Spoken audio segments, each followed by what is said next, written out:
Hey everyone, what is going on? I'm Matthew Oliver, and this is Stillwater Alchemy, the podcast, episode 19, Amplifying Your Divine Feminine Energy. On today's podcast, I was also recording live on Stillwater Alchemy's Instagram to answer and really hone in on three main topics of how I've worked with clients and common threads that I see on how to amplify and how to heal your own divine feminine energy. So, let's dive in, shall we?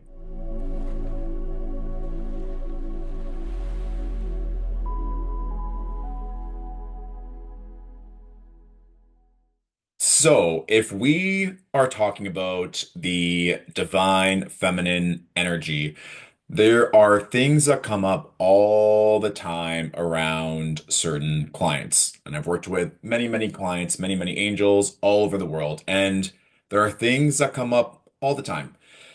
Some of these things include, which we know from a subconscious standpoint, is feeling safe. So if you do not feel safe, you are likely not going to want to pursue something. If someone approaches you with a weapon, and is pointing that weapon at you, you are unlikely wanting to get close to that individual. It's like, I do not want to approach someone who is looking at me in a certain type of way, holding a weapon at one of my major organs. I would probably run or flee or attack to survive. We know this, right? So if you're saying, I want more money, I want more love, I want more this, but deep in your subconscious, you don't feel safe receiving that. And of course, the tricky quote unquote part of this is you might not even understand or remember why you have this adverse feeling. You could have forgot it due or subconsciously do not want to remember due to pain or trauma from a childhood experience, right? So if that is something deeply lodged within you, it's going to be very hard to overcome that if you just let it lay dormant or don't go deep to address that pain, to address the hurt, and then to heal it, right? I'll give a really small example. I remember when I was younger, carpooling, this is like kindergarten, maybe even preschool, so like age 4 or 5. My best friend at the time, an Aquarius, he had a bee fly into his ear and sting it. And so he was stung on the inside of his ear and he was like crying and crying and crying. And I just remember like he was so in much pain. I remember like being a little child and I was like, I never want to be stung by like a bee, a wasp, a hornet. I still never to this day have been stung by a bee. Like there was one time in university in a Spanish class, and there's like a little bee, and it like got so close to me right in front of my face, and I freaked out. Like I just couldn't deal with it from this memory of my childhood best friend being stung on the inside of his ear. And I've gotten better over the years. I'm like, bees are beautiful, bees are amazing. We love bees, we love queen bees. But when I was younger and having that experience, there was something in me. I was like, I don't want to go through this pain that someone that I like, some like a deep, dear friend is going through this type of pain.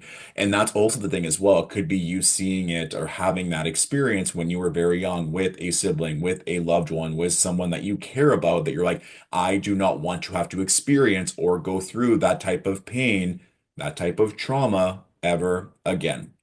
This is also something too, like way back in the day when I'd watch like The Amazing Race and they'd be like top four, top five. And like way back when, this never gets talked about enough in terms of inflation, when the grand prize is $1 million and now 20 years later, it's still $1 million. But when it's like you have a 1 in 3, 1 in 4 chance of winning $1 million winning this TV show, even after tax, it's still a sizable chunk of change back in the early 2000s. And there'd be like a roadblock. So one person of the couple has to go bungee jumping or do something that is going to instill some type of fear, and they can't do it. They freak out. They end up losing that leg of the race, and thus they're shot at $1 million. And you're like, wow, like you are like harnessed into this thing. Like you are going to be okay. Yes, it's going to be scary, but you could get $1 million or the chance, like 1 in 3 chance of winning $1 million if you could just face your fears. And that equivalent of $1 million in terms of the divine love or the job that you really want or the dream body, whatever that is, if there's something deep within you that does not feel safe to receive that, then we know that that fear is always going to outweigh the desire. And one last kind of analogy to look at this is if there is a tug of war between two groups of individuals. Just because the one is screaming, we're gonna win, we're gonna win, we're winning, and their faces are all in the mud, and the other side is like, no, we're much stronger than you. You can scream, you can yell, you can profess, you can manifest, you're gonna win all day long. We're still stronger than you. Then that is going to be your reality. It doesn't matter how much you are saying, how much you are desiring to a certain extent, which we'll clarify. But if there is the evidence of something not working consistently again and again and again in terms of you receiving more, then we have to approach this from a different tactic. Now, if we're using the tug of war analogy and you keep going and getting stronger and you work as a team, and it's not just you saying that you're getting stronger, you're able to put up more of a fight against the opposing side, and you are able to work stronger and faster, and you are getting stronger and stronger and stronger, then that isn't just delusion. You are actively seeing it's like, no, every time we come up to this competition with the other side, fear, we are actually seeing ourselves getting stronger, lasting longer. And maybe that red flag in the middle is actually going towards, let's say, team faith and versus team fear. And so if you are on the team faith of, yes, I am getting stronger, more and more love is coming in, more and more money is coming in, that career promotion, whatever that is, then eventually that other side is going to pull the red flag on their side and the fear will fall through. And we know when we break through to the other side of fear, then that's where we start seeing the results. That's often what I see when clients, of course, love and money are two very, very common elements that people come in for support with. But when you are feeling, and that's part of that breakthrough that happens with individuals, they're like, I don't know when this is going to happen, but I feel really, really good. Like, I feel like there's this good feeling. Like, there isn't as much fear resistance or this impatience of when is it going to happen? Why is it not happening?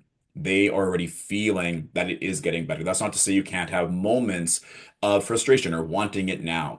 But generally speaking, when you are on that wavelength, so to speak, and you know that you've been putting in the work, that you are breaking down those walls, that you are addressing the pain and the healing consistently, ideally every single day, that you're working on your mindset, that you are doing active work in the field of whatever it is. Maybe you're applying to more and more jobs, you're getting more and more exposure to CV. Maybe you're going to the gym, you're eating healthy. Maybe you are putting yourself out there, going out to environments where you'd want to attract a partner. And it happens more and more and more, not just in your mind, but you're actively doing it. Then we are seeing that this fear isn't as loud because you are taking upon yourself to get stronger and stronger and stronger. So in that situation, it's interesting too when I address humans, clients, and I'm like, well, why is there this fear? What are you scared of? And they can sometimes say, I don't know, I don't know, I don't know. It's like, okay, well, let's just sit with this for longer than 30 seconds to address why there is this fear or what are you afraid of in whatever you're wanting to receive more of, right? And so if you can sit with that and understand that, then we can start dismantling this fear. I one time had someone tell me that they're afraid of making more money because they have to pay more taxes.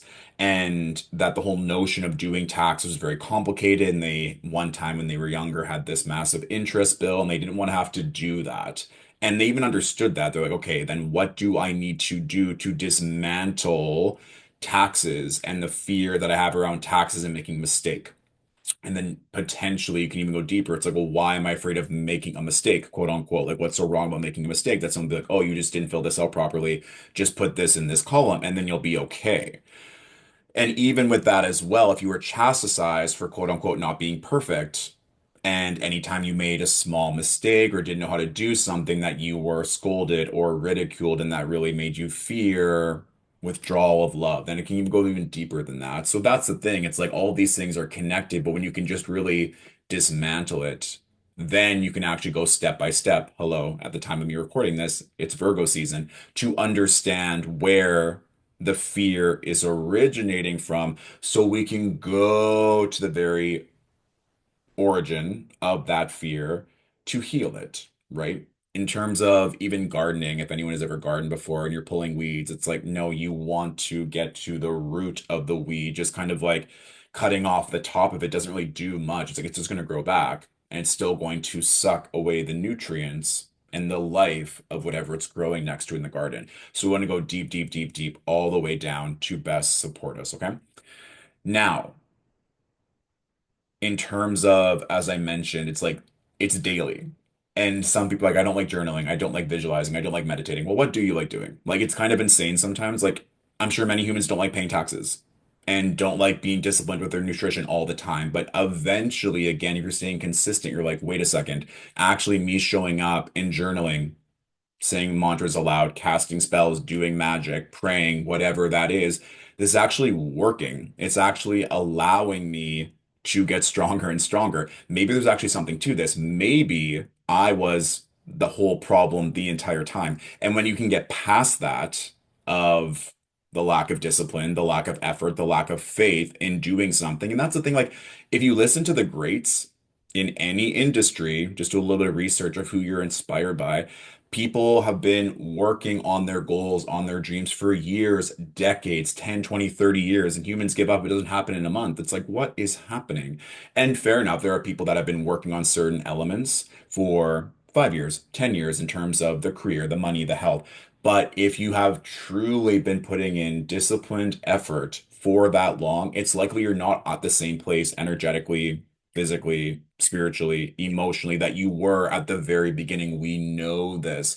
And that also is something as well in terms of reinforcement and embodying whatever it is you're wanting. You're not going to have the same identity, which we'll get to. So that wraps up my main first point is the safety in how you are feeling around whatever you're wanting to receive more of. If you don't feel safe, if your body does not feel safe, and even we've all had those experiences where you see someone, you're like, everyone else seems to like this person. They're good on paper, but there's something about their energy where I do not feel safe. And that's also, again, like the positive side of what we are talking about here, like using your intuition, using common sense, using things from your past of like, for whatever reason, this does not feel safe. But if it's coming from a subconscious place that you're not consciously aware of why you're feeling like that, and it's blocking you from receiving the things that you want or the things that you want at a higher level, that's when we can go deep into this work and see where the disconnect is. All right.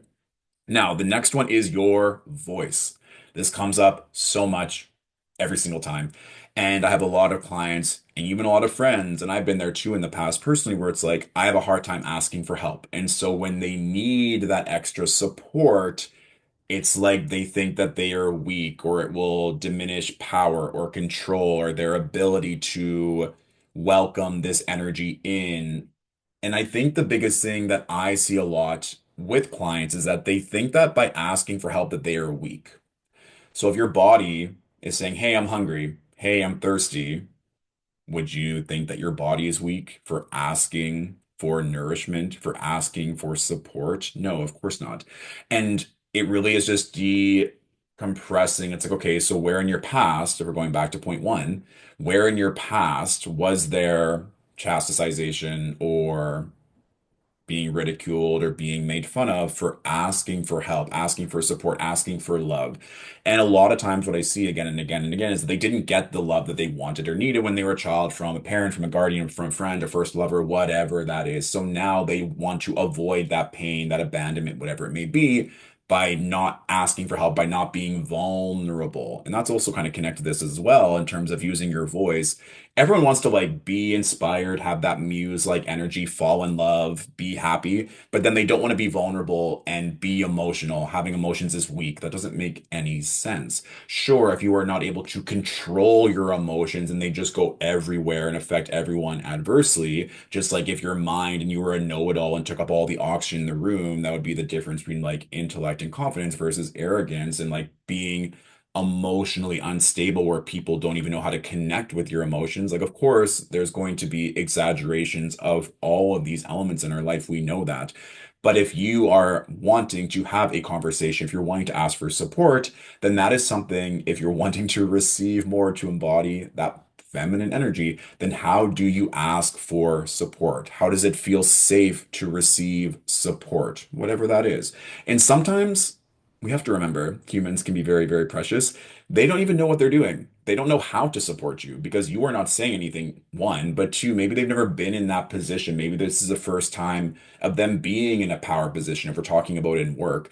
And so if you are, let's say we stick with this work theme for a minute, if you are starting a new job and you need support because you've never done any of these things here in this culture, in this specific position, it would be advantageous for you to ask, hey, if I need support, if I need help, who do I go to?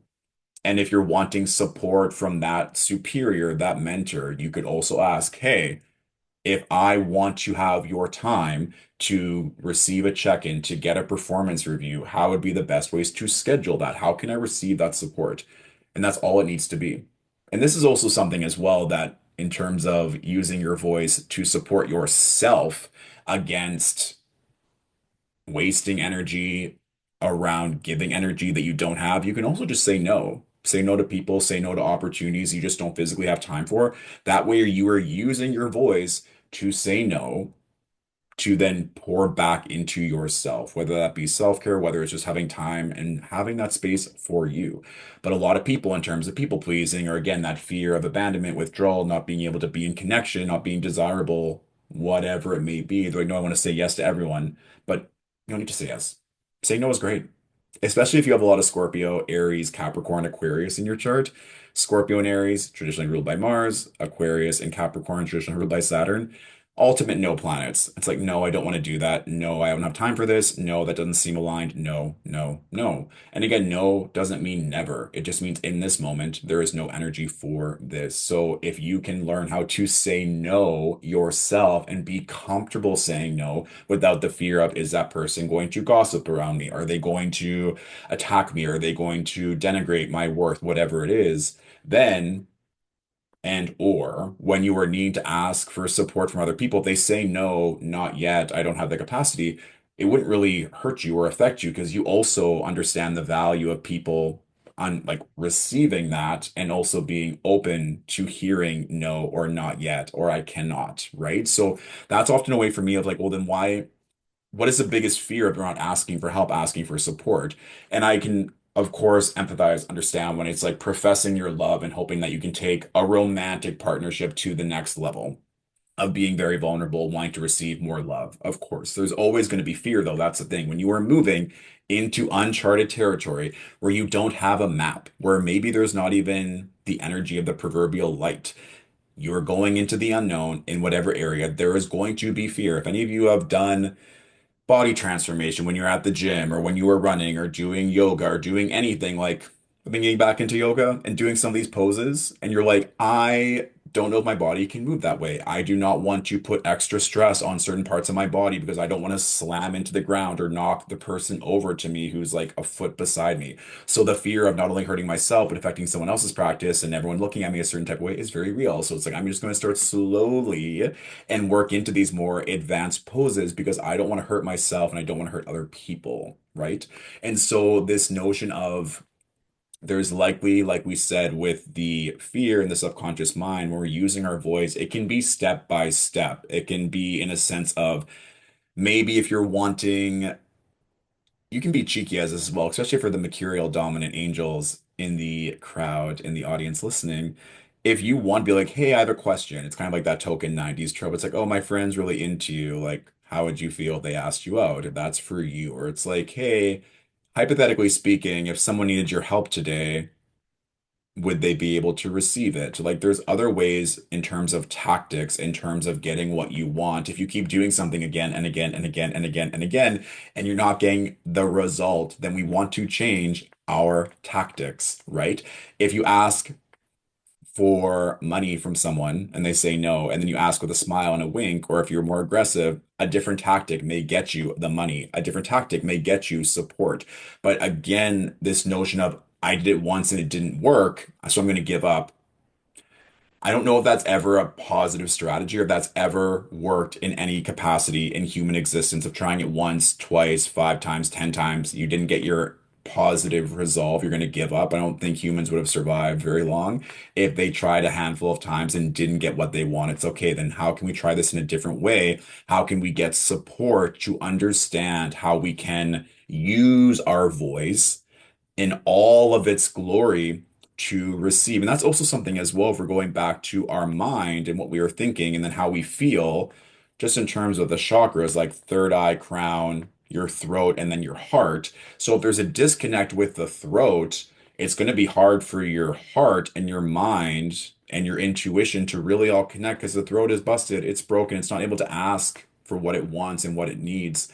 And this notion, like so many people say, like, why do you care what people think? If someone is threatening your life, your family's life, your finances, you are going to care what they think. If they have the intention of hurting you or your loved ones, you are going to care, right? And so then you might silence yourself if everyone around you is saying, don't say that. That could affect how much money you earn. That could affect your livelihood. That could affect your survival. So it's understandable why some people have that blocked voice because they have been trained, they have been taught that if they speak up, that it could hurt their family's reputation, their self-worth, their opportunities, their money, their survival. Another way you could approach that token, don't care what people think, is I'm not doing anything wrong. I am being respectful in how I approach this conversation. I know I have the emotional intellect and the curiosity and the openness to find a positive resolve that benefits all parties. I am open to receive so that I can be a better partner, friend, lover, employee, whatever that is. If someone does not respect these attributes, they are not aligned. But I know that I came correct with the right intention, with the right energy to be open, to connect, to learn, to help, to support. And within that, if someone is still being rude, dismissive, it's okay, this has nothing to do with me then. This is likely to do with their own energy. And perhaps this situation just isn't aligned. But no one would ever fault you for being respectful, being kind, and being dutiful, and just simply asking a question. I remember this is something my mother taught me a long time ago, especially when it came to my academic pursuits because I was always someone that wanted to perform very, very well, a conditioned response for my family, and just like their whole identity around being academics and valuing education. But I would get subjective marks back that the teacher would just randomly give on a scale of 1 to 5 or 1 to 10 in terms of creativity. And I'm like, okay, let's just like sit on this and not be reactive in the moment because everyone has an ego. You piss off someone and they might not ever treat you the same way. But if you go in there and say like, "Hey, I'm just curious why you gave this score a subjective score an 8 out of 10 instead of 9, 8.5, so I know what I can do better differently next time so I can perform better." And honestly, there would be times in high school and the teacher would be like, "Oh, I don't know why I did that." And they just crossed it off and gave a 9 or gave a 10. I'm like, so this was so subjective in how they were feeling in the moment that it doesn't actually make any sense. Even there were times in university where it would be something very to the point where, let's say, if you gave 10 references, 10 journal article references, you would get 5 out of 5 for the reference portion of that presentation. And I'd have like 30 just because I wanted to have that many references to support my argument or to give a fully fleshed out presentation. And I would get 4 out of 5. I'm like, but even still, I would wait for a day and I would approach that conversation or that meet email and say, like, hey, when you first presented the rubric for this, yada, yada, yada. My point in saying that is it's a tactic that always helped me because I wasn't coming from this pointed, direct, aggressive way. It was just coming from a place of one, curiosity, two, of course, a different strategy of like kill them with kindness, catch more flies with honey than vinegar, and saying like, hey, I'm not a threat. And it isn't about like always getting a perfect score. This is just holding you accountable to what you said. And if we're allowing ourselves to be accountable to what we said and being open to feedback, that way, no matter what side of the conversation you are on, you are open to receiving feedback. You are open to receiving support. You're open to receiving a greater connection with that person. So that is highly what I recommend because this happens to every human. And I find it happens often to people that have dominant air in their chart, or sometimes Mercury making a square to Mars or to Saturn is like they play this conversation over and over and over in their minds. And I'm like, well, did you even have that conversation with the actual human? They're like, well, no. It's like, well, they're always like this. And that again goes back to the tactic. It's like, okay, if this person is always like this, whether they're rude, dismissive, they don't want your help, then why are you going back to that person every single time? Why are they still having access to you in the same way? And or are they always like that because you are approaching the conversation in that way and you are wanting them subconsciously to stay like that to maintain a certain power dynamic, to maintain that relationship? If someone is always mean and dismissive to you, like I said, one, why are you always going back for validation from that person? And secondly, is there another tactic? Is there another way for you to get a better result? Often there is. It's like, yes, you have to use your voice. And if you're not going to use your voice, one of my favorite scenes of all time in cinema is from the second Legally Blonde movie, where she's like, if we don't use our voice or allow other people to speak on our behalf, it's like, then we're in for a really bad haircut. It's like, yes, Elwood's for president. But it's true, though. It's like you're just giving away your power your autonomy, your voice, and then again links into the fear aspect, like this deep subconscious narrative of not feeling safe using your voice. So now we can see how it can be combined in the sense of you are now feeling on a subconscious level that you are not safe to receive. And now that subconscious belief or that fear or that trauma is likely going to affect your voice. If you stay silent, you'll stay safe, can be a narrative, right? And so if I don't make waves, then I'll be okay, then I'll get by, then I can seem docile, I can seem desirable, then I'm not going to fight back. But it's like, and again, it's not about being aggressive or fighting per se, but it's being passionate. It's knowing that you have the intellect, the physical, raw intellect, the emotional intellect, the intuition to advocate, to represent yourself and who you want to be, who you want to become. And honestly, I will say this. And my Venus is in Libra, so I can understand the notion of like wanting people to like you, wanting to be that people pleasing to keep the peace. But ever since Mars has entered Libra this year and Mars has been opposing Saturn in Aries, some of my favorite things to say, I'm like, I'm done having this conversation. I'm no longer available for this conversation. I have said my piece. I have nothing left to say. Like, I don't need people to keep talking at me or people not understanding that I'm no longer available or I don't have the energy. And just being, again, very respectful, being very dutiful. Trust me, I can be very assertive and very pointed. However, you don't have to allow that energy into your life when there's a perfectly respectful, diplomatic way that's going to support you. And this goes back to this notion of if you've never had these experiences to say or to be someone or to use your voice in that way, of course, it's going to be scary. This goes back to this narrative. If you've never done it before, there is going to be fear. And I have clients all the time. And I'm sure we've all been here where it's like, I've done the work, I've done the work, I've been doing this work for so long. Why is it not working? It is working. You are again just finding out the tactics. You are doing different strategies to help you succeed. Could you imagine if you were a baby and being like, I tried walking, it didn't work, so I'm just gonna like stay on all fours and crawl and never be able to use my legs to walk. No, and then when you're learning to run or sprint or ride a bike, there are inevitably going to be times when you're doing something new where you're going to fall down, where you might get hurt, where you might start crying, where it's going to be really painful. We've all been there. However, when you get to that point of being like, okay, like I will always figure it out. It always works out. Like I know that every time I have a conversation with someone, it ends up working out in my favor. Again, it comes back to those subconscious beliefs, those subconscious narratives of what do you know to be true? Number one, what do you know to be true every single time?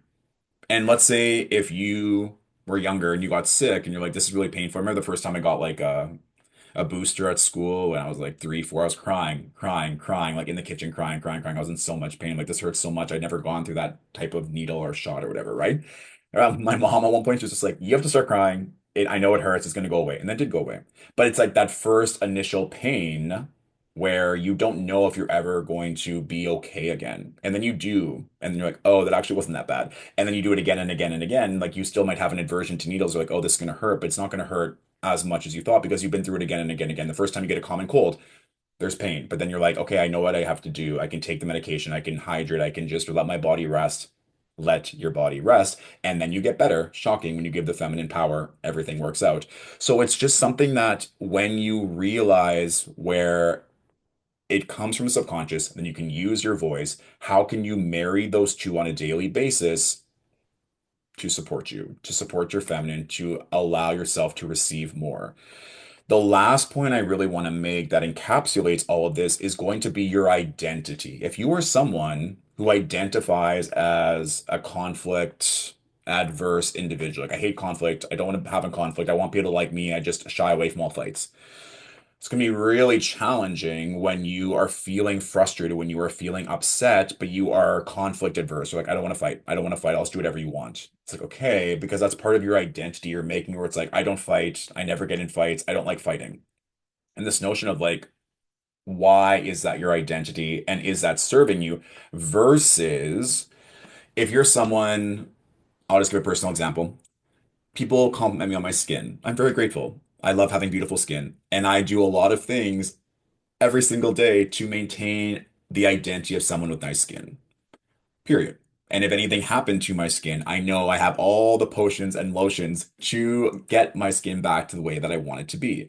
And again, we're talking about this is my base identity. If I deviate from it, I know how to get back. So let's say you are conflict adverse. And then you have a fight and you're like, oh my gosh, I need to apologize. I need to do everything I can. Like, I'm so sorry. I never want to get in a fight again. Like, please, please, please. Like, that'll never happen. It's like, well, why? Like, maybe that fight needed to happen. Maybe that conflict is actually for your greatest good. But it's so normal for humans to want to go back to that base identity because that is where we feel safe on a subconscious level. Then we'll use our voice, our mind, our actions to do everything we can to maintain that base point. Eventually, for anyone who's gone through a somatic healing journey, when holding in your emotions, especially pain, rage, fury, frustration, and it manifests of all this pain in the body, you're like, wait a second, it's actually so much easier for me to express this frustration in the moment as it happens than to hold it in for years, decades, and then have all that pain live in the body. And that's not to scare anyone. Of course, do your own research, work with your own healers.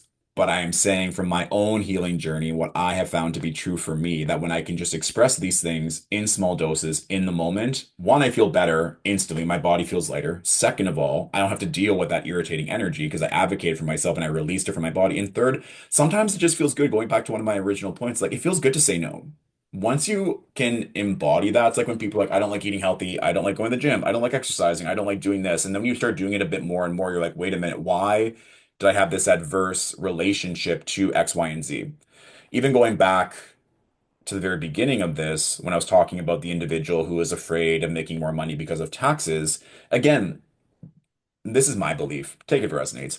But the government wants you to make more money. They want you to make money because then, of course, you pay more tax. But if you make more money, there's ways of working through anything to understand how to do tax, international tax laws. Like these are all systems that you can learn, right?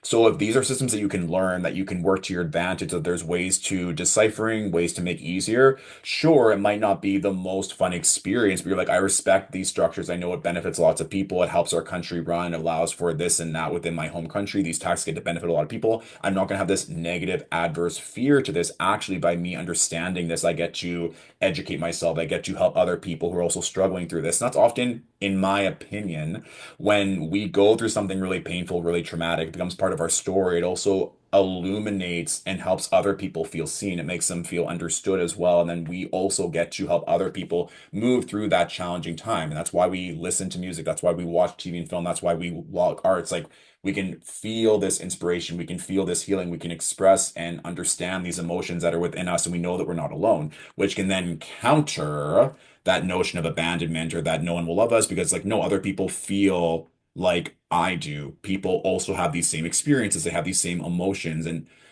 we all know that none of this is really new. Experiences, thoughts like these have been around centuries, millennia. So when you can understand them being like, actually, my identity is someone who knows that if there is a conflict, I will approach it and it'll get dealt with. And that can just be enough for your subconscious to be like, that is true. Like it'll get dealt with either way. So if I approach a conflict and it gets dealt with right away, great. It doesn't mean that conflict will never happen. It doesn't mean you have to have no conflict every single day. But if you know and can affirm and create an identity around, if conflict arises, I know I can handle it. Great. You can be more specific. The more specific, the better in terms of when conflict happens, I know I have all the resources to handle this conflict so that everyone gets to benefit. And everyone gets to benefit doesn't mean everyone's happy. It means that they all get to learn their karmic lessons and we all keep it stepping. So it's allowing yourself to be curious, allowing yourself to use your mind, your voice, all these other tools at your disposal to not just lay down and be dormant and not get the things that you want around receiving, around joy, around pleasure, right? And it's just something where if you can commit to this and know that it's obviously not going to be something that happens necessarily overnight. It may feel at one point everything clicks because you are consistent with it. Anyone who's had any type of relationship with their body, body in pain, body in transformation, you know that there are times, even when things are going well, that there still might be triggers where it's like, oh, wait a minute, like that doesn't feel good. What if this cycle repeats again? Or what happens if I go through that traumatic experience? But if you have all of this evidence of things going well since the last time it was painful, you're like, no, that's okay. I feel safe. And that's true in any circumstance where we have had pain or trauma. Like I said, if you're going to a new path, if you're venturing into the unknown, and the unknown can be a higher level at that experience. If you're going from an apprentice to what's the word I'm looking for? Not master, but contemporary, where it's like you're not a student anymore. You are now someone who is going into a position of leadership. You're going to someone where people are going to expect more of you. Of course, there's going to be more pressure. You're like, what if I mess this up? What if I say the wrong thing? What if I don't be able to commit to this? And again, if in that analogy, if you needed to learn more, then you're like, great, I just need to take more time to learn and hone my craft. Maybe I wasn't ready to teach. Maybe I don't even want to teach. Maybe I don't even want to teach in that field. You're like, great, having this experience of me being at this higher level in this stream, I was like, I don't even want to do it. So then I can bounce and go. Second of all, this notion of what if I fail? Good. You've probably failed many times in lots of different ways. So if you fail with a conversation, fail with an action, fail at receiving the way that you want, that is okay. That's part of learning and skill acquisition. And again, always come back to that identity. What are you identifying as? With this identity, how is that playing into how you use your voice? If your name was Becky Sue and someone called you like Molly, it's like, my name is not Molly, my name is Becky Sue. And you would not let someone just call you the wrong name again and again and again and again for no reason. That doesn't make any sense. So if someone is like, I'm going to pay you half what you're worth, you're like, no, I'm not going to stay at this job and get half of what I'm worth. I'm not going to stay somewhere where people are not respecting me. My name is my self-worth. Like these are things you probably cemented, but you know to be true. And it's unlikely that you would deviate from that because of your identity, right?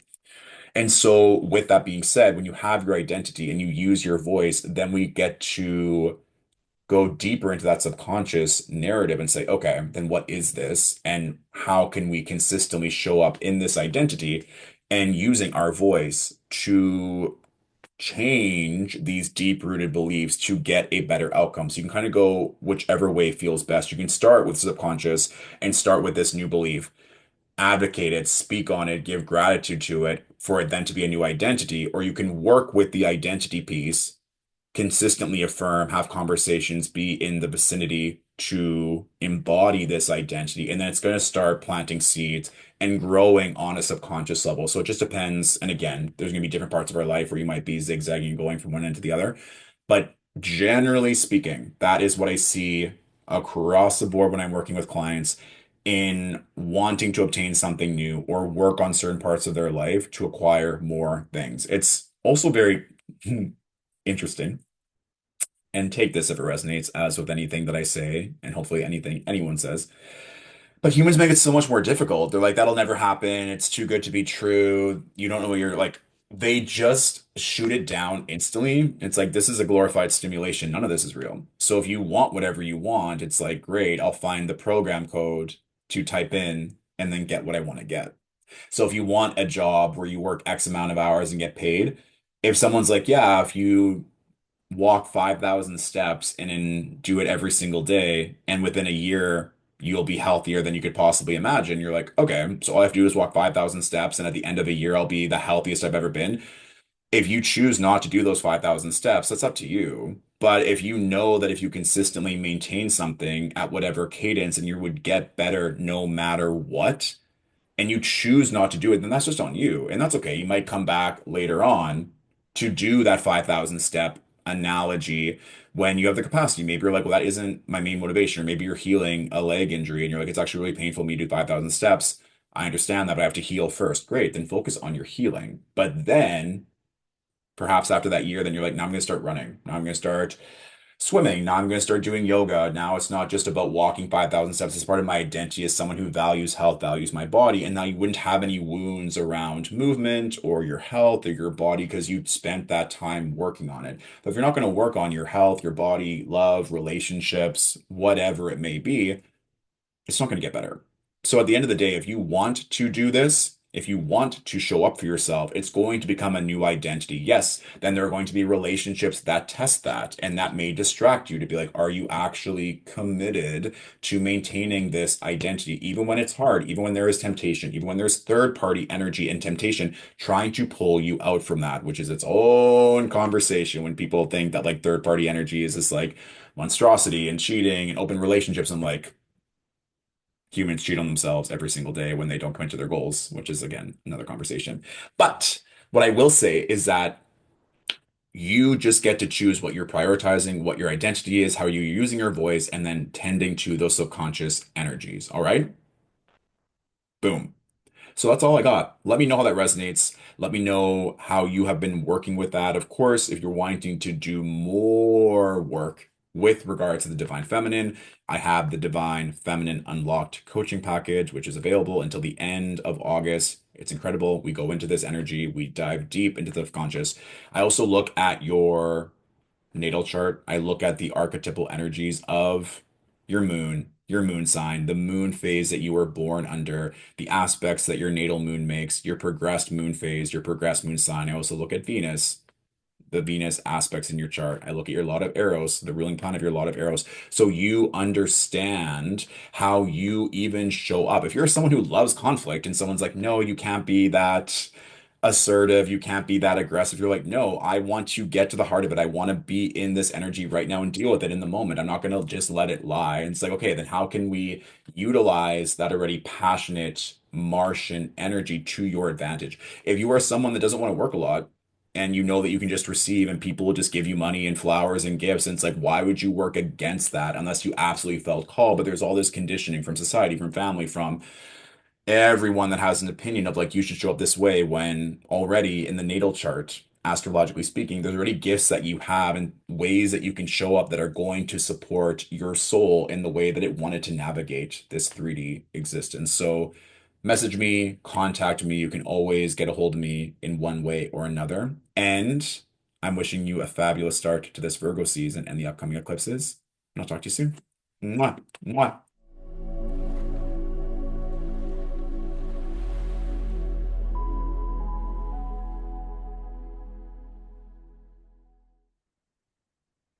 No bloopers today because that live was nice and fluid.